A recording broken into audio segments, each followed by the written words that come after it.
boys learning? What are we doing? Well, we're doing the French cleat on a TV mount again. It's just a little more in-depth video. I didn't catch it all in the first time, I don't think. But this simply goes on the wall. It fits this way. We rip this with the 45, and then when it's on the wall, we'll simply slide the TV on top of it, and it holds it in place using gravity.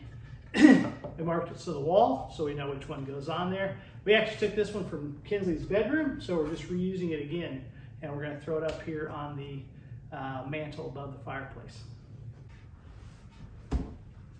Okay, we're going to hang it up here, but the outlet's there, so what we're going to do is we're actually make two French cleats. We're going to cut this here, cut it here, and then the other board will still slide in here. So that's how we're going to do it.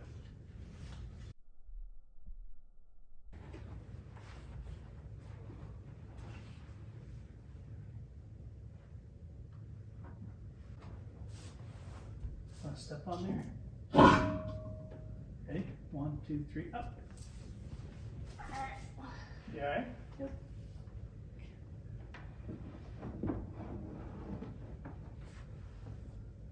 Oh, you let go soon.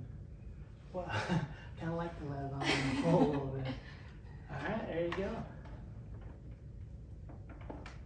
I don't think we're set.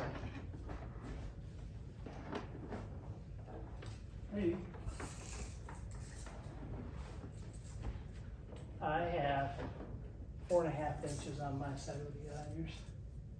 From all the way in? No, just the Inside? Yeah. 3. Okay, so you can lift it up gently. Slide it over just a touch.